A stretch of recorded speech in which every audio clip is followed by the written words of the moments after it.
ठीक है, तो हम लोग जो है स्टार्ट करते हैं इसको। व्यूढ़ो रस को वृषस्कंधा शाल प्रांशुर महाभुजः आत्मकर्म क्षमं देहम क्षात्रो धर्म इवाश्रितः। तो यहाँ पर दिलीप के बारे में ही बताया जा रहा है कि दिलीप कैसे थे, उनका शरीर कैसा था। पहले अब शारीरिक सौष्ठव की बात आ रही है। तो वे दिलीप कैसे थे? व्यूढ़ो रसकः, उनका जो है वक्ष स्थल था, ठीक है, वह जो है व्यूढ़ था। व्यूढ़ मतलब विशाल, विशाल था। तो विशाल वक्ष स्थल वाले और वृष स्कंधा, वृष स्कंधा, स्कंधा मतलब कंधे। कंधे कैसे थे? वृष के समान। वृष किसको कहते हैं? बैल को कहते हैं। और बैल आप जानते हैं ताकतवर होता है। तो बैल के समान उनके क्या थे? स्कंधा, स्कंधे थे, कंधे थे। और शाल प्रांशु महाभुजा, और शाल प्रांशु, प्रांशु का मतलब है उन्नत, ठीक है, लंबी। और शाल वृक्ष से तुलना की जा रही है तो इसका मतलब लंबी और सुदृढ़, मजबूत। तो शाल प्रांशु, शाल वृक्ष के समान, प्रांशु मतलब लंबी, उनकी क्या थी? महाभुजा, महान, ठीक है। शाल वृक्ष के समान उनकी लंबी और महान यानी कि शक्तिशाली भुजाएं थी। किनकी? दिलीप की। और आत्म कर्म क्षमम दे क्षमम, और अपने कर्मों में वो क्या थे? कुशल थे। अपने धर्म के निर्वाह में कुशल थे। और मानो देहम आश्रितः क्षात्र धर्म, मानो क्षात्र धर्म, क्षात्र धर्म का मतलब है क्षत्रिय धर्म। तो मानो क्षात्र धर्म ने क्या किया हो? देह, देहम आश्रितः, देह का आश्रय लिया हो, शरीर का आश्रय लिया हो। किसके शरीर का आश्रय लिया हो? बैल के शरीर का। भैया दिलीप के, हाँ, दिलीप के शरीर का आश्रय लिया हो। मतलब वो इतने अधिक जो है धार्मिक थे कि ऐसा लगता था कि मानो जो है क्षात्र धर्म ने, क्षत्रिय धर्म ने दिलीप के शरीर का आधार ग्रहण किया, दिलीप के शरीर का सहारा लिया हो। ठीक, यहाँ पे फिर से देखिएगा इसको। मैम यहाँ पे भुजा ही है कि भुजा है? भुजा है। आई की मात्रा नहीं है उसको? नहीं नहीं, आई की मात्रा नहीं। दूध दे दीजिए इनको,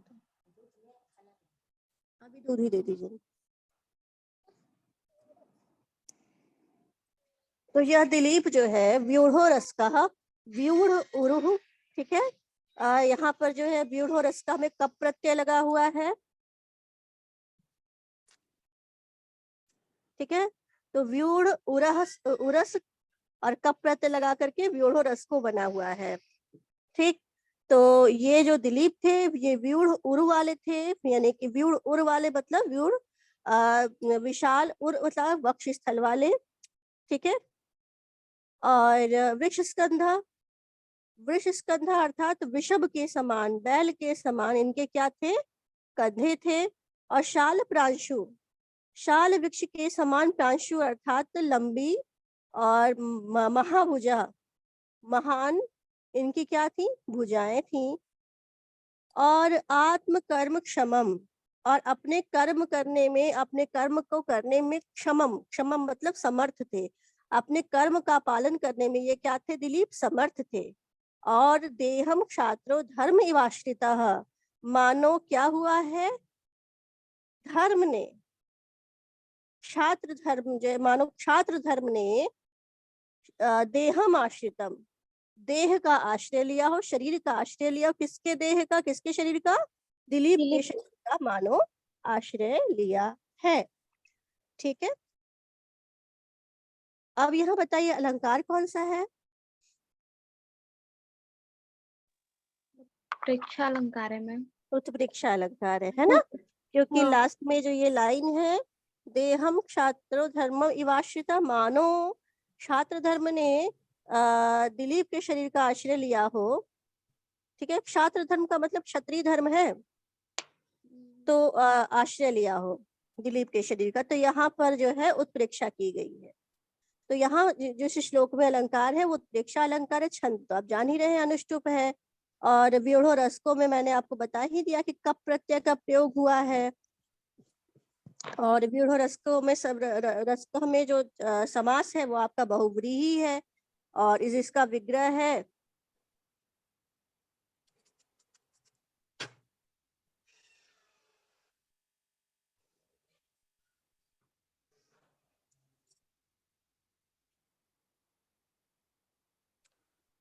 विपुलमुरो यस्य सह व्यूढ़ो रसकः, या व्यूढ़म उरः यस्य सह व्यूढ़ो रसकः, बहुब्रीहि समास। ठीक है, इसके बाद वृष स्कंधा पे आ जाते हैं। वृष स्कंधा एक उन्होंने ये विशेषण दिया है,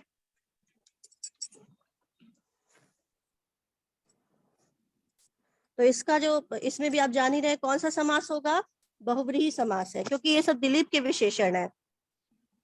तो आप क्या बताएंगे कि वृषभ एव स्कंधा, स्कंधो यस्य स वृष स्कंधा। एक मिनट, इसको थोड़ा सा हल्का सा वो करते हैं।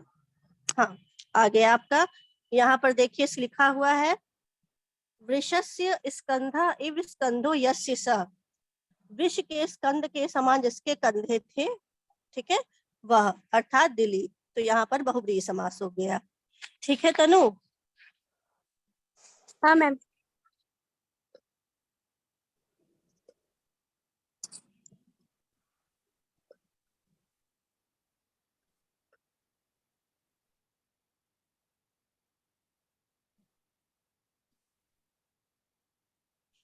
अच्छा, आप यह बता सकते हैं कि जो है शाल प्रांशु में कौन सा समास होगा? सिर्फ शाल प्रांशु में।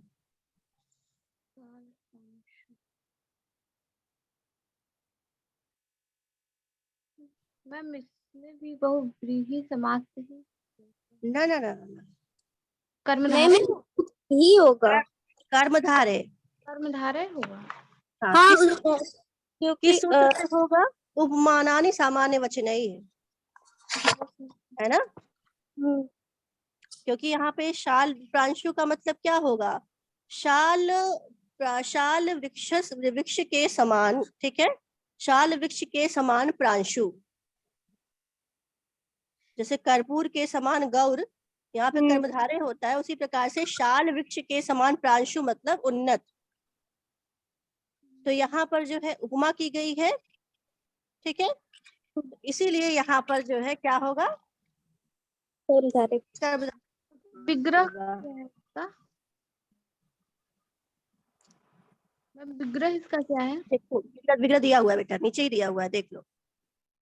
कहाँ मिटा दे पहले इसको पूरा।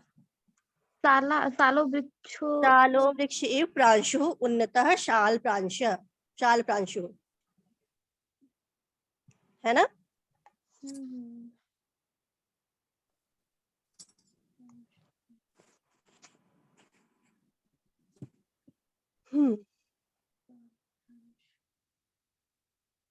अब यहाँ पर जो प्रश्न बन सकते हैं वो ये बन सकते हैं कि दिलीप का जो वक्ष स्थल था वो किस प्रकार का था, तो आप बताएंगे कि उनका वक्ष स्थल विशाल था। या व्यूढ़ो रस को शब्द किसके लिए आया है, एक प्रश्न ये बन सकता है कि व्यूढ़ो रस को पद किसके लिए प्रयुक्त हुआ है, तो आप क्या बताएंगे? दिलीप के लिए प्रयुक्त हुआ है। या फिर वृष स्कंधा शाल प्रांशु महाभुज आत्मकर्म क्षमम जो है ये सब किसके लिए आया है, आप क्या बताएंगे? दिलीप के लिए आया है। दूसरा चीज की जो है इस प्रकार से भी पूछा जा सकता है कि छात्र धर्म ने किसके शरीर का आश्रय ग्रहण किया था, छात्र धर्म ने किसके शरीर देह का आश्रय ग्रहण किया था, तो आप क्या बताएंगे?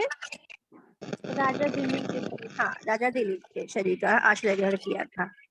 ठीक है। या फिर शाल वृक्ष के समान उन्नत या शक्तिशाली भुजाएं किसकी थी, दिलीप की थी। या तो फिर या दिलीप की भुजाएं किस प्रकार की थी, तो शाल प्रांशु महाभुजा थी। ठीक है, इस प्रकार से क्वेश्चंस को फ्लिप कर लिया जाता है। चलिए अब इसका अनुवाद लिख लीजिए। मैम दिलीप का वक्ष स्थल किस प्रकार का था, तो वृषकंध लिखाएगा आंसर में। हाँ, वृषस्कंध, बैल के स्कंद के समान, बैल के कंधों के समान। मैम उसका वक्षस्थल नहीं ना, उसका स्कंद यानी कंधा ना मैम। स्कंद, कंधा। तनु वक्षस्थल बोलिए तो व्यूढ़ो रसकोस का नाम विशेषण होगा मैम। तनु खुद भी कंफ्यूज होती है, मुझे भी करती है। मैम क्या होगा? ये कंधा है बेटा, स्कंधा है, अच्छा स्कंधा बैल रहेगा के सिर्फ। समान। हाँ वही लिखे हैं आंसर। लिखिए अनुवाद। ब्रैकेट में लिखिएगा, राजा दिलीप का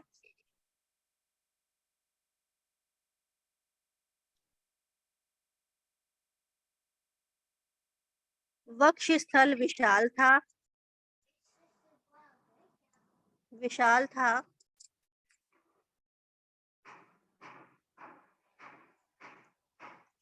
वृषभ के समान, वृषभ या बैल, वृषभ के समान, ब्रैकेट में शक्तिशाली, ब्रैकेट बंद, उनके कंधे थे, उनके कंधे थे, क्या करते थे? भैया को बैठाते थे अपने कंधे पर।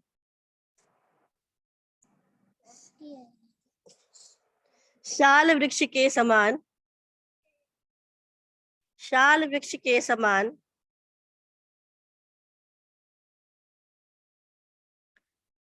लंबी एवं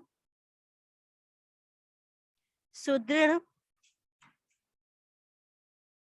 भुजाएं थी, सुदृढ़ भुजाएं थी, पूर्ण विराम, अपने धर्म के निर्वाह हेतु, अपने धर्म के निर्वाह हेतु मानो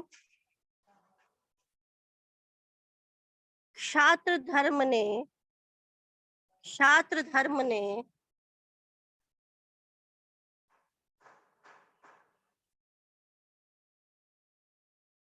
ब्रैकेट में दिलीप के, ब्रैकेट बंद, दिलीप के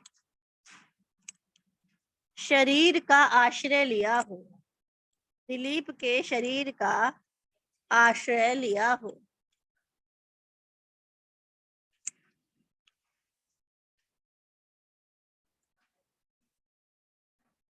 पूर्ण विराम।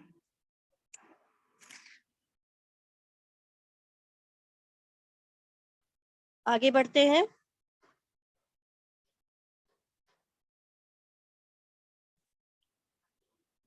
सर्वातिरिक्त सारेण सर्व तेजो विभाविना स्थित सर्वोन्नतेनोर्वि क्रांतवा मेरुरिवात्मना। कह रहे हैं यहाँ पर कि अब जो है शारीरिक सौष्ठव के बाद उनके गुणों के बारे में बता रहे हैं। तो कह रहे हैं सर्वातिरिक्त सारेण, सर्वातिरिक्त मतलब अन्य सभी, ठीक है, अन्य सभी लोगों से अतिरिक्त मतलब अधिक, अन्य सभी अधिक, अन्य सभी लोगों से, अन्य सभी प्राणियों से अतिरिक्त या अधिक, सारेण बलशाली, शक्तिशाली, ठीक है, शक्तिशाली होने से, अन्य समस्त प्राणियों से अधिक शक्तिशाली होने से, और सर्व तेजो विभाविना, सभी को, अन्य सभी को, अन्य दूसरे सभी लोगों को तेजो, अपने तेज से अभिभावना, अभिभूत कर देने वाले, तिरस्कृत कर देने वाले। ठीक है, दिलीप कैसे थे? सर्वातिरिक्त सारेण, अन्य सभी से अधिक बलशाली, ठीक है, शक्तिशाली होने से, और सर्व तेजो विभाविना, और अन्य सभी को अपने तेज से तिरस्कृत करके क्या कर रहे थे? सर्वोन्नतेन, ठीक है, सर्वोन्नतेन अर्थात सभी से अधिक ऊंचे, ठीक है, सभी से अधिक उन्नत, अन्य सभी प्राणियों की अपेक्षा अधिक ऊंचा होने से वे दिलीप क्या थे, कह रहे हैं मेरुरिवात्मना, ठीक है, मेरु पर्वत के समान, मेरु पर्वत की भांति। उर्वीम, उर्वी का मतलब क्या होता है, यहाँ भूजा नोरवी लिखा हुआ है ना, नोरवी का में उर्वी होगा ना, ना नहीं रहेगा, उर्वी रहेगा, तो उर्वी का मतलब क्या होगा। भूजा होता है। हाँ उर्वी का मतलब भूजा होता है ना मैम, विशाल। नहीं बेटा, पृथ्वी, उर्वी का मतलब होता है पृथ्वी। भी होता है भूजा भी। भुजा, उर्वी, उर्वी मतलब विशाल, भूजा उर्वी मतलब ऐसा शब्द प्रयोग हुआ था, कहाँ पे याद नहीं आ रहा। हाँ सुन लिया बेटा। कोश रखा है कि नहीं डिक्शनरी। हाँ है ज्ञान कोश मेरे पास। हाँ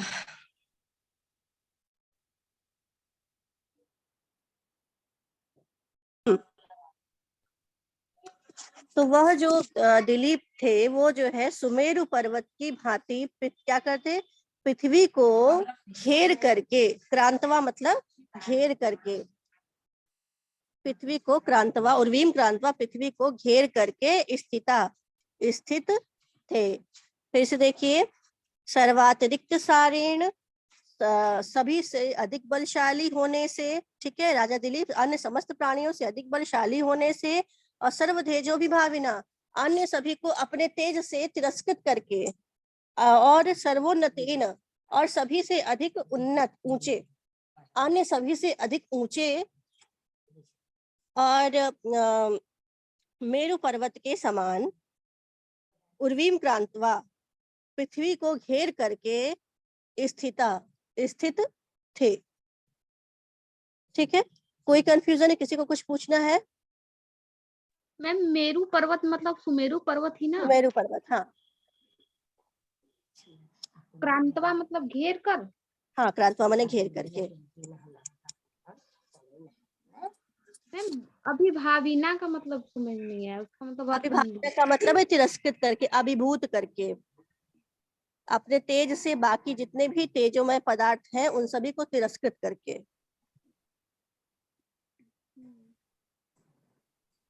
और कुछ, ठीक है, तो चलिए, तो हम लोग इसमें देखते हैं सबसे पहले व्याकरण। तो यहाँ पर सर्वातिरिक्त सारेण पहला शब्द है, और सर्वातिरिक्त सारेण इसका जो समास है ये आपको स्पष्ट हो ही रहा होगा, है ना। बहुब्रीहि। तो यहाँ पर जो है बहुब्रीहि समास है, और इसका जो विग्रह है वो ये बनेगा, सर्वेभ्य अतिरिक्त अतिसारः, सर्वेभ्यः अतिरिक्तः अतिसारः यस्य तेन। ठीक है, एक बार फिर से बोलिए। सर्वेभ्यः अतिरिक्तः अतिसारः यस्य तेन।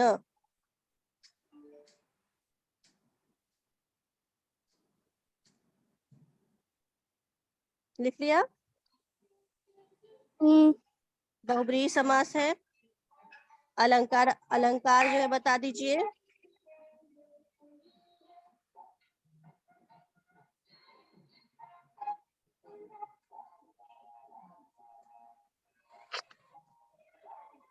अलंकार क्या होगा।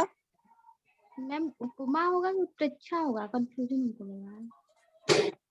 उपमा तो लग रहा है, क्या बेटा, उपमा नहीं लग रहा है, तो क्या लग रहा है। उत्प्रेक्षा तो लग रहा है। कंफर्म है उत्प्रेक्षा है। हाँ मैम, करने का तात्पर्य ये है ना कि माना नहीं जा रहा है, कि माना जा रहा है, उनको भी संभावना व्यक्त किया जा रहा है ना, कि मतलब कि उन्होंने सभी के तेज को तिरस्कृत कर दिया, वह सभी से अतिरिक्त बलशाली हैं, उनकी पूजा पृथ्वी के समान उन्नत है।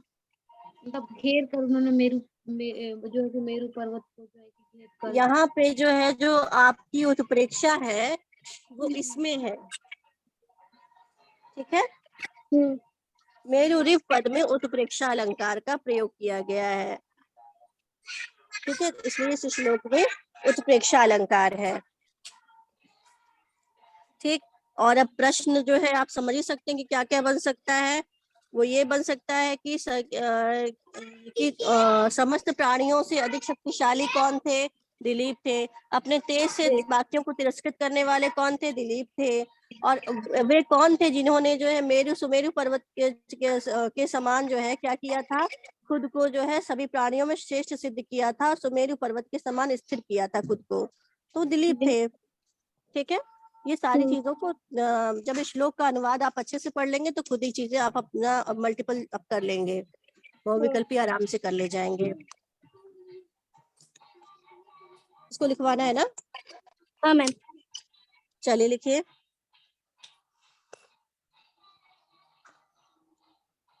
लिखिए ब्रैकेट में वह राजा दिलीप ब्रैकेट बंद अन्य सभी प्राणियों से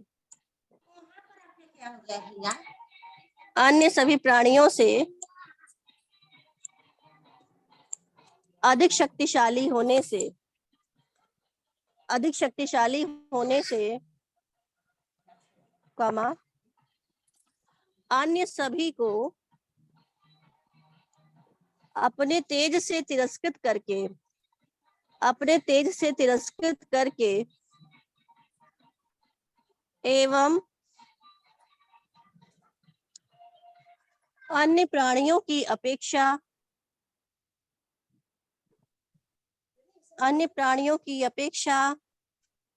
उसमें कलर लगा हुआ है, वो आला से छूटेगा एक पजामा में। हाँ, अन्य सभी को अपने तेज से तिरस्कृत करके, क्या साबुन नहीं है? ठीक है, देते भी। एवं अन्य प्राणियों की अपेक्षा अधिक ऊंचा होने से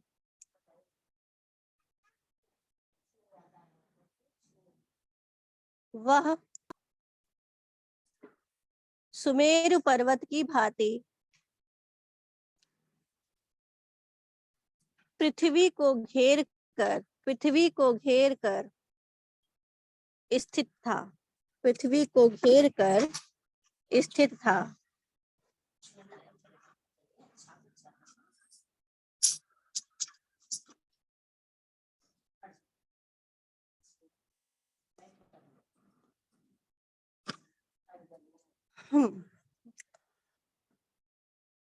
चलिए अब अगले श्लोक की तरफ बढ़ते हैं। आकार सदृश प्रज्ञः प्रज्ञया सदृशागमः आगमैः सदृशारंभ आरंभ सदृशोदयः। कह रहे हैं कि दिलीप का जो आकार था, ठीक है, दिलीप का आकार मतलब दिलीप का जैसा जो है शारीरिक आकार प्रकार था, जिस प्रकार की उनकी लंबाई चौड़ाई थी, उसी के हिसाब से उसी के समान प्रज्ञा थी। और प्रज्ञया सदृशागमः, और प्रज्ञा के समान ही क्या था? आगम था। आगम किसे कहते हैं? आगम कहा जाता है शास्त्रों को, ठीक है। तो जैसा उनका शरीर था वैसी ही उनकी प्रज्ञा थी, उनकी बुद्धि थी, उनकी मेधा शक्ति थी, और जैसी उनकी प्रज्ञा थी, उनकी बुद्धि थी, उसी प्रकार से उसी के समान आगम भी था। आगम अर्थात शास्त्र ज्ञान था। और आगमई सदृश आरंभ, और जैसा उनका शास्त्र ज्ञान था, जैसा उनका शास्त्राभ्यास था, उसी के सदृश, उसी के समान आरंभ था। और आरंभ के समान ही क्या था? उदय था। उदय मतलब जैसे वो जिस प्रकार से कार्य का आरंभ करते थे उसी के हिसाब से उनका उदय होता था, उनको फल की प्राप्ति होती थी। फिर से देखते हैं। आकार सदृश प्रज्ञः, जैसा राजा दिलीप का आकार शारीरिक आकार प्रकार था, उसी प्रकार से प्रज्ञ उसी के समान क्या थी, सदृश मतलब प्रज्ञा, उसी के समान प्रज्ञा थी, बुद्धि थी और प्रज्ञा। प्रज्ञा के सदृश, प्रज्ञा के समान क्या था, उनका आगम था, मतलब शास्त्र ज्ञान था या शास्त्राभ्यास था। और आगमयी शास्त्र अभ्यास के सदृश आरंभ, शास्त्र ज्ञान, शास्त्र अभ्यास या शास्त्र ज्ञान के समान उनका आरंभ था। क्या, किस चीज का आरंभ था, उनके किसी कार्य का जो आरंभ होता था वो शास्त्र ज्ञान से संवलित होता था। ठीक है, तो शास्त्रों के हिसाब से ही उनका जो है आरंभ था, उनके कार्यों का आरंभ था। और आरंभ के अनुसार जिस हिसाब से वो कार्य का आरंभ करते थे उसी प्रकार से उनको क्या मिलता था, उसी समान उनको उदय मिलता था, उनको फल की प्राप्ति होती थी। स्पष्ट है स्टार्ट?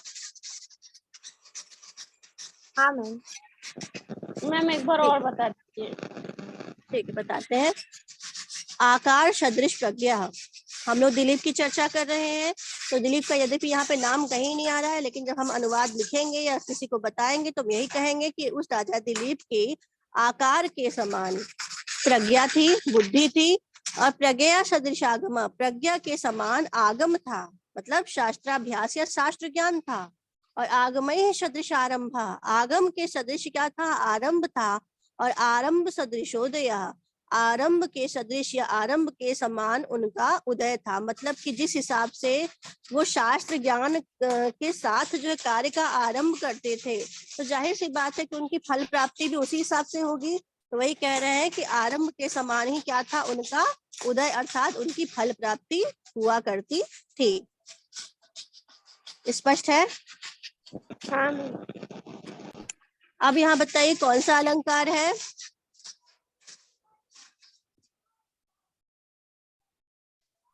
मैम उपमा अलंकार है।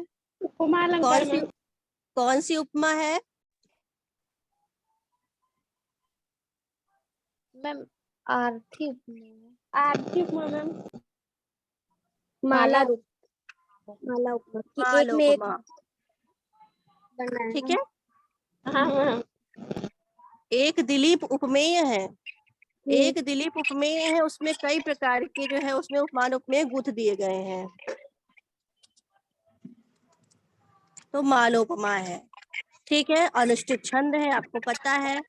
और इसमें ऐसा कुछ खास नहीं है जिसके बारे में हम व्याकरणात्मक टिप्पणी के बारे में बात करें।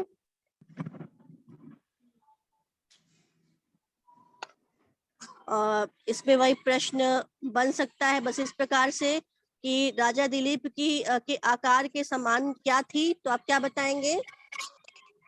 प्रज्ञा। प्रज्ञा। या फिर पूछ सकता है कि प्रज्ञा के समान दिलीप का, प्रज्ञा किसके समान थी, राजा दिलीप की प्रज्ञा किसके समान थी, तो आप क्या बताएंगे? आकार के समान। आकार के समान। दूसरा कि राजा दिलीप की प्रज्ञा के समान क्या था? आगम। आगम। ठीक है, और आगम के सदृश क्या था? आगम के आरंभ। और आरंभ। आरंभ के सदृश क्या था? उदय। उदय की जगह आपको फल प्राप्ति भी लिख करके आ सकता है। ठीक है, तो इस प्रकार से इस प्रश्न को आप तैयार कर लेंगे। हाँ, उठ गया, कोई बात नहीं। चलिए अनुवाद लिख लीजिए, ब्रैकेट में स्टार्ट करिएगा। राजा दिलीप की आकार के सदृश प्रज्ञा, आकार के सदृश प्रज्ञा, हमको भी दे दो। प्रज्ञा के सदृश, प्रज्ञा के सदृश शास्त्राभ्यास, प्रज्ञा के सदृश, कोई कुछ बोल रहा है क्या? मैम हाँ, बीच में कॉमा देना। आकार के सदृश प्रज्ञा के आकार के सदृश प्रज्ञा, कॉमा, प्रज्ञा के सदृश शास्त्राभ्यास, प्रज्ञा के सदृश शास्त्राभ्यास, बाबू कूलर बंद कर दो। प्रज्ञा के सदृश शास्त्राभ्यास,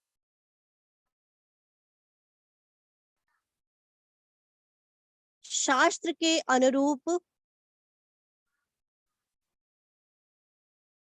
कर्म का आरंभ, शास्त्र के अनुरूप कर्म का आरंभ और कर्म के अनुरूप फल प्राप्ति थी, और कर्म के अनुरूप फल प्राप्ति थी।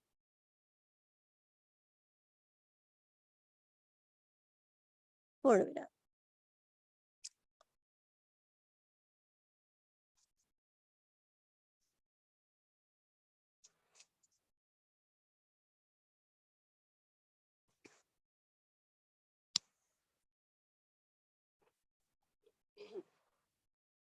अगले श्लोक में भी हम लोग देखेंगे दिलीप के गुणों के बारे में ही बताया जा रहा है, और यहाँ पर दिलीप की तुलना समुद्र से की जा रही है। किस संदर्भ में की जा रही है?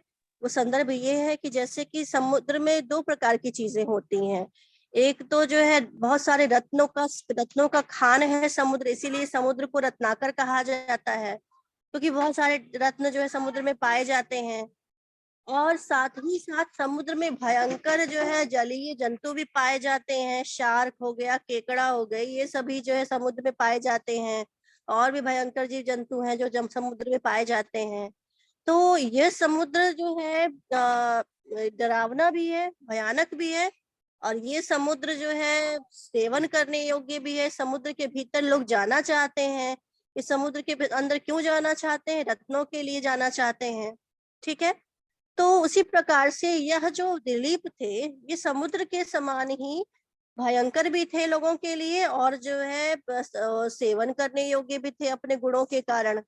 ठीक, तो यहाँ पर जो है दोनों प्रकार से जो है तुलना की गई है। देखते हैं। भीम कांतर नृप गुणैः स बभूवोपजीविनाम अदृश्य अभिगम्यश्च यादो रत्नैर्वाणवः। कह रहे हैं भीम कांतैः नृपगुणैः अर्णवः एव भीम कांतैः भीषण कांति और नृपगुणैः, नृपगुणैः मतलब राजोचित गुणों से, सह वे उपजीवी नाम, वे अपने उपजीवियों के लिए, अपने आश्रितों के लिए कैसे थे? तो अदृश्यश्च अभिगम्यश्च, अदृश्य और अभिगम्य थे। अदृश्य का मतलब भयंकर, और अभिगम्य मतलब सेवन करने योग्य थे। और आगे कह रहे हैं किस प्रकार से? जिस प्रकार से अर्णव, अर्णव मतलब समुद्र, ठीक है, अर्णव का तात्पर्य है समुद्र। तो जिस प्रकार से अर्णव या समुद्र क्या होता है? यादो भी, ठीक है, यादो भी रत्नई है। यादो भी मतलब जंगली जीव जंतुओं के द्वारा, और रत्नई है रत्नों के द्वारा, ठीक है, भयंकर और सेवनीय होता है।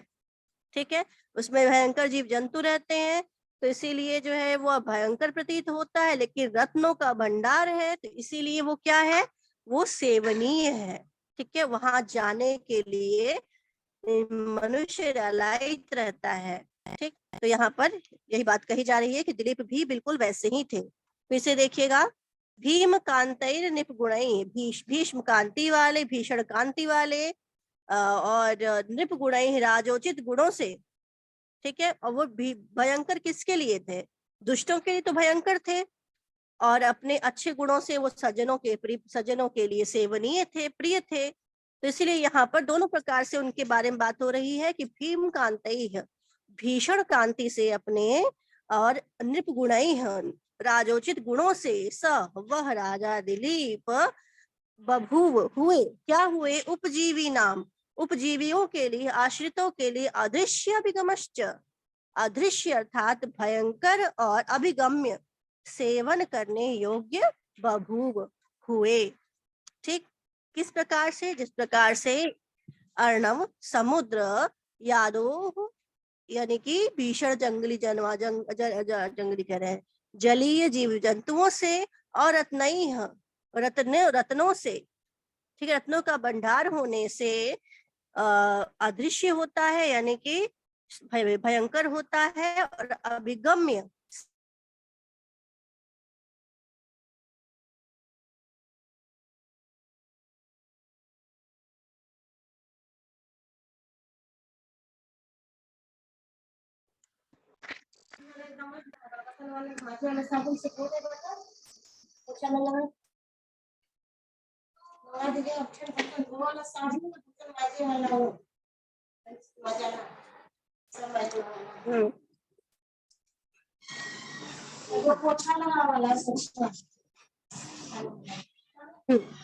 तो कोई प्रश्न नहीं आप लोगों का ना? ठीक है, तो लिख लीजिए इसका अनुवाद।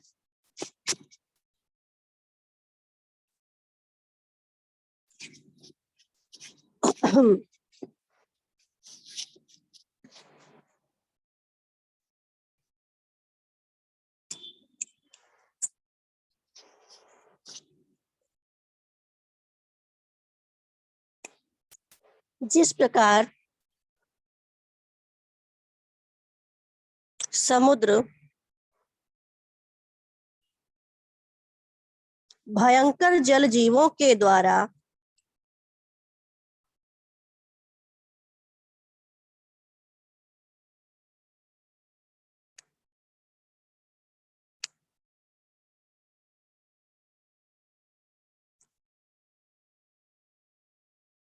एवं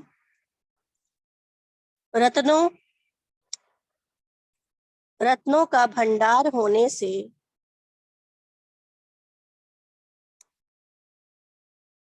भयंकर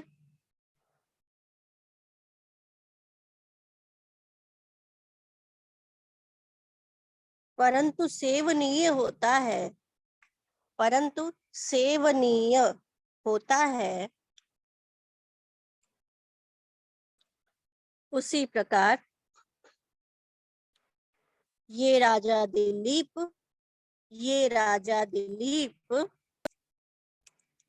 अपनी भीषण कांति से और राजोचित गुणों से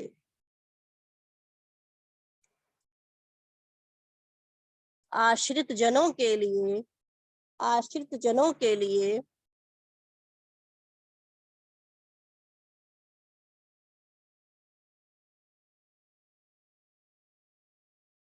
भयंकर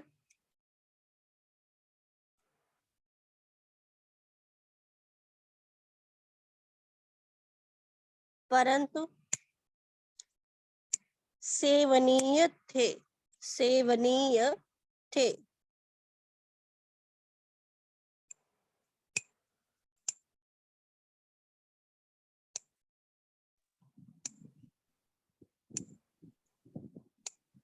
मैम इसमें भयानक अलंकार होगा ना? भयानक अलंकार कौन सा होता है जी? जिसमें डर रहता है। रे राम रे, ऐसा कोई अलंकार पैदा नहीं किया भैया। तनु पहली शख्स तुम हो जिसने भयानक अलंकार का जो है चित्रण किया है। वो रस होता है। अच्छा हाँ, रस है, सॉरी। राहत होगी तुम अलंकार। रस अलंकार एकदम वही पढ़ते पढ़ते उब गए। रस तो आज तक पढ़ाया ही नहीं गया है। मैं हिंदी में पढ़े थे जिसमें डर रहता है सांप को देखकर, ऐसा कुछ उदाहरण था। यहाँ पे ऐसा कोई अलंकार नहीं है इस प्रकार का भयानक, और यहाँ पे इस प्रकार का कोई रस भी नहीं है। तो कुछ भी नहीं होगा मैम यहाँ? कुछ भी नहीं है यहाँ, अलंकार है। अलंकार कहाँ है? देख तो बता रहे हैं। और कौन सा है ये भी बता दीजिएगा। तनु बताएगी ना? कोई भी बताएगा? जिसमें यादव रत्न इव अर्णवों में है उपमा अलंकार। हाँ, उपमा अलंकार है, ठीक है। उपमा है। उपमा अलंकार है। और और अब बात करते हैं समास की। तो देखिएगा यहाँ पर जो है भीम कांतैर नृप गुणैः, ठीक है, यहाँ पर जो समास है भीम कांतैर नृप गुणैः।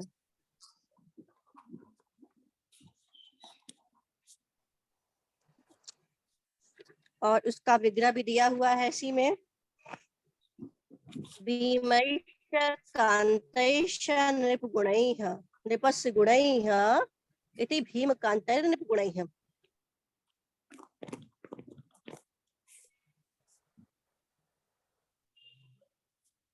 कौन सा अलंकार और कौन सा समास होगा यहाँ पर? बहुब्रीहि। श्योर? हाँ, एक सेकंड, नहीं, डांट क्यों रही हो भैया? दिगु दिगु दिगु दिगु दिगु है? सही है मैम। कौन सी संख्या लगी हुई है यहाँ पर?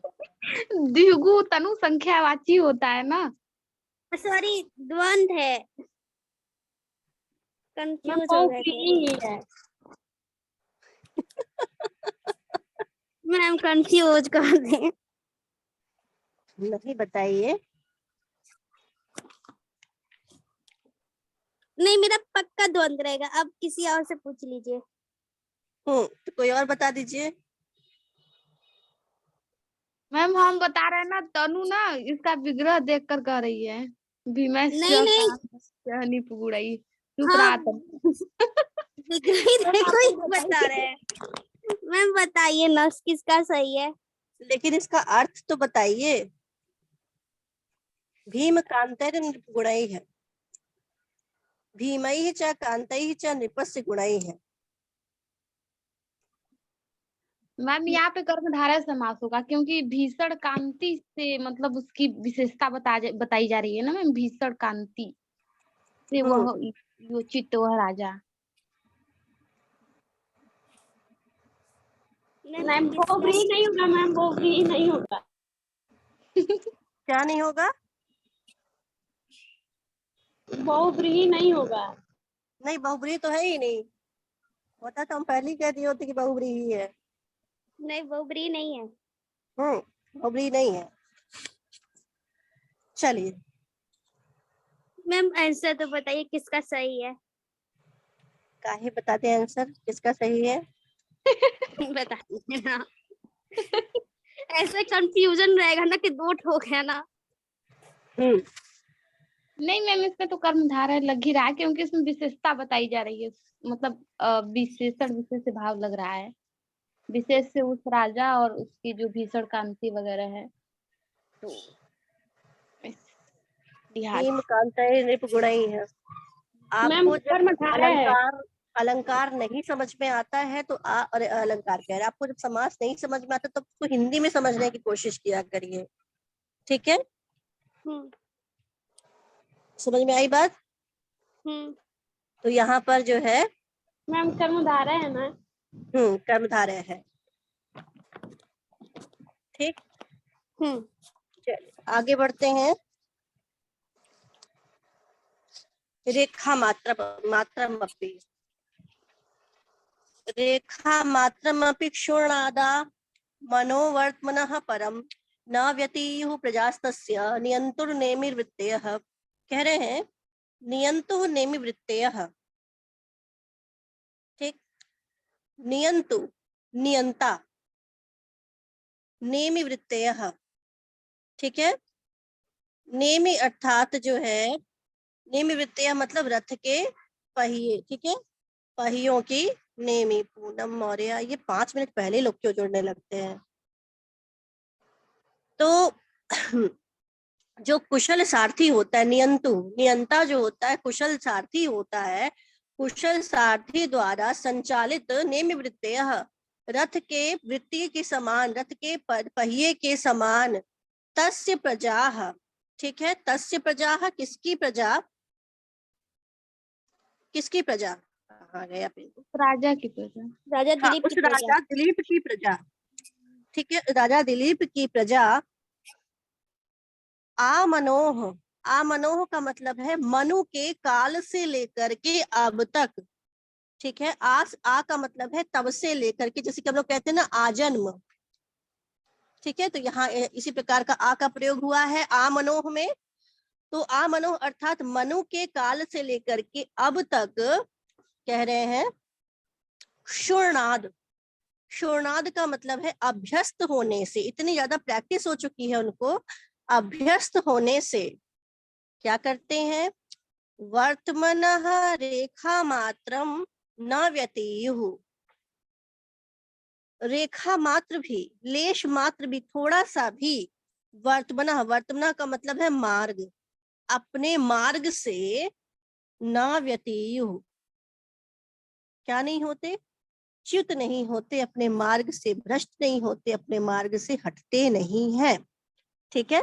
फिर से देखिएगा, कुशल सारथी के द्वारा, जिस प्रकार से, मतलब इसका अभिप्राय आपको बता देते हैं, जैसे कि कुशल सारथी होता है वो अपने घोड़ों को ऐसे चलाता है कि कभी वो उसका रथ जो है इधर उधर नहीं जाता, ठीक है, सीधे चलता है, इधर उधर कहीं किसी रास्ते पर, कहीं ऐसा नहीं है कि किसी कच्चे रास्ते पर अचानक से उतर जाए कुछ भी।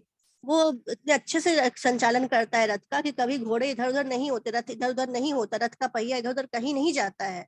उसी प्रकार से जो है ये जो प्रजा थी, ये मनु के द्वारा निर्दिष्ट जो है नियमों का पालन तब से करती थी, मनु के समय से करती थी और अब तक दिलीप के समय तक वो कर रही थी।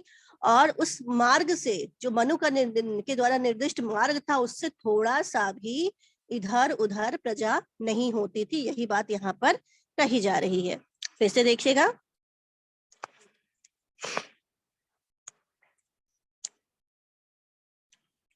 नियंतु नेमि वृत्तयः, कुशल सारथी, चतुर सारथी, कुशल सारथी के द्वारा, कुशल सारथी के द्वारा संचालित, कुशल सारथी के द्वारा संचालित नेम वृत्तयः, रथ के पहिए के समान, प्रजास्तस्य, इसकी प्रजा, दिलीप की प्रजा, शूरनाद, अभ्यस्त होने से, ठीक है, अभ्यस्त होने से, आमनोह, मनु के काल से, ठीक है, मनु के काल से लेकर के अब तक, वर्तमनः, मार्ग का, ठीक है, मनु निर्दिष्ट मार्ग का, रेखा मात्रमपि, रेखा मात्र भी, किंचित मात्र भी, न व्यतीयुः, अतिक्रमण नहीं करती थी, रेखा मात्र भी हटती नहीं थी, ठीक है।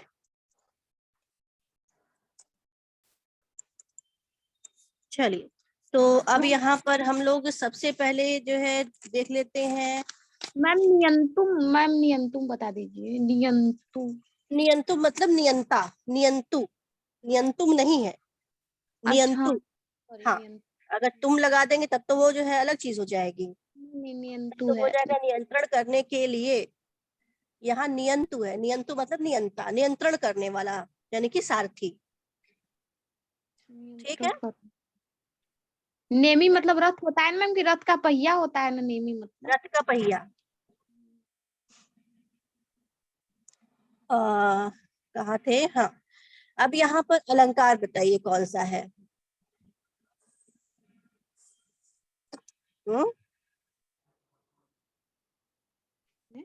अलंकार इसमें कौन सा है? अलंकार है ना, किसके समान, तो यहाँ पर है ना, नियंतु नेमि वृत्तयः, है ना। तो यहाँ पर अलंकार है, कहाँ है, यहाँ पर है। हाँ मैम, वो तो उसमें है ही, मतलब तो वैसे तो उपमा ही होगा उसके समान यह राजा, मतलब हाँ तुलना हाँ, मनु के निर्दिष्ट के समान, या मतलब सारथी की तुलना, जिस प्रकार सारथी गलत रास्ते पर, मतलब कि अपने रथ को हाँ, तो नहीं तुलना मतलब की जा रही है, तो उपमा है ना यहाँ पर, हाँ मैम है। तो कोई डाउट नहीं है। हाँ, यहाँ पर आपको वाचक शब्द दिखाई नहीं पड़ रहा है, तो इसका मतलब यहाँ पे कौन सी उपमा है, वाचक लुप्ता। वाचक लुप्ता, है ना, लुप्तोपमा वाचक लुप्ता, है ना। यहाँ लुप्तोपमा है, स्पष्ट है। तो जो है ये यहाँ पर उपमा अलंकार है और छंद आप जान ही रहे हैं। और इसमें रेखा मात्रा से यहाँ पर कुछ इस प्रकार का है नहीं जिसके बारे में हम बात कर सकें व्याकरणात्मक टिप्पणी के बारे में। ठीक है, तो इसको हम शाम को लिखवा देंगे क्योंकि अभी सब लोग जुड़ रहे हैं। सब लोग क्या, एक वही लड़की है जो परेशान है काफी देर से, या लिखवा ही देते, देखते हैं 2 मिनट बाद ही जोड़ेंगे।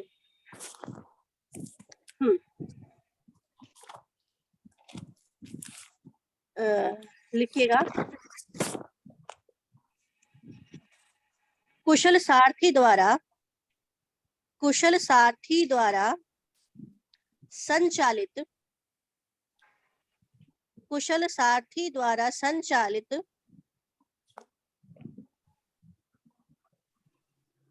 रथ के पहिए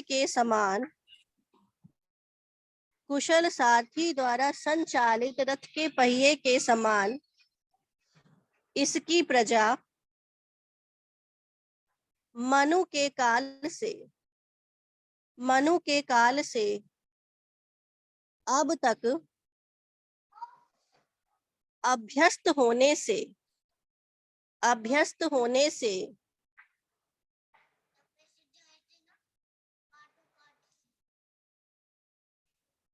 रेखा मात्र भी या किंचित मात्र